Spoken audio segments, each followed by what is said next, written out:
Hi అండి, welcome to my YouTube channel. ఈరోజు అయితే గోధుమ పిండితోటి బొబ్బట్లు ఎలా తయారు చేసుకోవాలనేది ఈ వీడియోలో చేసి చూపించబోతున్నాను. కొద్దిగా గోధుమ పిండిలోని చిటికడంత పసుపు వేసుకొని తగినంత వాటర్ వేసుకొని దాంట్లో కొంచెం నెయ్యి కొద్దిగా ఆయిల్ వేసుకొని పిసుక్కోవాలండి. ఇగో నేను వీడియోలో చూపించినట్టుగా మెత్తగా మంచిగా దగ్గరికి ముద్ద అయ్యేటట్టు పిసుక్కోవాలి. ఇది పక్కన పెట్టుకోవాలన్నమాట మనం పాకం పట్టుకునేదాకా. సో ఒక గిన్నెలోని బెల్లం తీసుకోవాలి.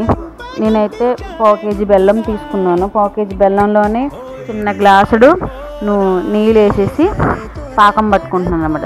చిన్న గ్లాసులో కూడా సగానికి సగం అనమాట. కొద్దిగా పాకం మనకి తొందరగా అవ్వాలంటే కొంచెం తక్కువ వాటర్ వేసుకోవాలన్నమాట. అలాగే ఒక మిక్సీ జార్లోని 2 లాలిక్కాయలు, సోంపు, ఒక గుప్పుడు సోంపు తీసుకున్నాను. దీంట్లో సోంపు ఏంటంటే మనం శనగపప్పు తీసుకుంటాం కనుక శనగపప్పు వల్ల మన గ్యాస్ట్రిక్ అనేది రాకుండా ఉండడానికి సోంపు అయితే వేసేసుకున్నాను. సోంపు వేసేసుకొని ఇది మిక్సీ చేసుకోవాలన్నమాట.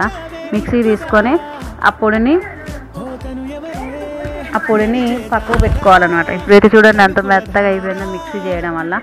ఆ తర్వాత అదే మిక్సీ గిన్నెలోని మనం ముందుగా ఉడకబెట్టుకున్న శనగపప్పు ఉంది కదండి, ఆ శనగపప్పు ఉడకబెట్టుకొని పక్కకు నీళ్ళు మార్చేసుకోవాలి. అందులోనే ఇప్పుడు ఆ మిక్సీ ఆ పొడిలోనే ఈ శనగపప్పు కూడా వేసేసి మిక్సీ పట్టుకోవాలన్నమాట. మిక్సీ పట్టుకొని మెత్తగా పొడి కింద అవుతుందండి మనం మిక్సీ చేసుకుంటే. ఈ వీడియోలో చూపించినట్టుగా చేయండి. సో అంటే ఎక్కువ బొబ్బట్టు అయితే మైదాతో చేస్తారు, కానీ గోధుమ పిండితో ట్రై చేశాను అనమాట. చాలా బాగా వచ్చాయి.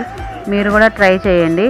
ఇంకా చూసారు కదండి, శనగపప్పు అంతా ఇలాగ మెత్తగా అయిపోయాక పాకం మనకి చూడండి, బెల్లం చక్కగా తొందరగా పాకం అయిపోయింది. సో ఈ పప్పు మొత్తం దాంట్లో వేసుకొని మనం తీసి పక్కకు పెట్టుకోవాలన్నమాట. కలుపుకుంటే మనకు ముద్ద కింద అయిపోద్ది అనమాట. చూడండి, ఆ పాకంలోని ఈ శనగపప్పు పొడి మొత్తం వేసుకొని స్పూన్తో కలుపుకోవాలన్నమాట.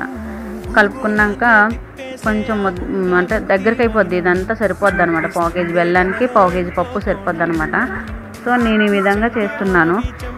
ఆ తర్వాత ఒక పెనం పెట్టేసుకొని మనం తగినంత నెయ్యి తీసుకోవాలండి. నెయ్యి ఇంపార్టెంట్. నెయ్యి వేయడం వల్ల ఏంటంటే కొంచెం టేస్టీ బాగా వస్తుంది. స్వీట్లోకి నెయ్యి చాలా బాగుంటుంది కదా. ఇది సేమ్ మనం మైదా పిండి తోటి చేసే బొబ్బట్లానే వస్తుందండి, కానీ కొంచెం ఇది హెల్దీ అనమాట పిల్లలకి.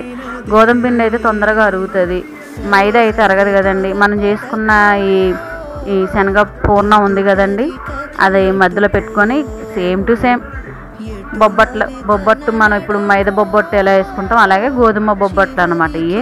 సో చాలా టేస్టీ అంటే టేస్టీ అండి. మీరు కూడా ట్రై చేయండి, పిల్లలు ఇష్టంగా తింటారు. ఓకే ఫ్రెండ్స్, ఈ వీడియో నచ్చితే లైక్ చేయండి, షేర్ చేయండి, సబ్స్క్రైబ్ చేయండి ఫ్రెండ్స్. చూడండి ఫ్రెండ్, నేను ఆయిల్ కొద్దిగా నెయ్యి కొద్దిగా వేసుకొని మనం చిన్న మంట పెట్టుకొని మీడియంలోని ఇలాగ దోరగా కాల్చుకోవాలన్నమాట. చూడండి వీడియోలో చూపించినట్టుగా చాలా ఈజీ అండి. బొబ్బట్లు అయితే రెడీ అయిపోయాయి. చూడండి, గోధుమ పిండితోటి బొబ్బట్లు హెల్దీ అయిన ఫుడ్. Okay friends, bye.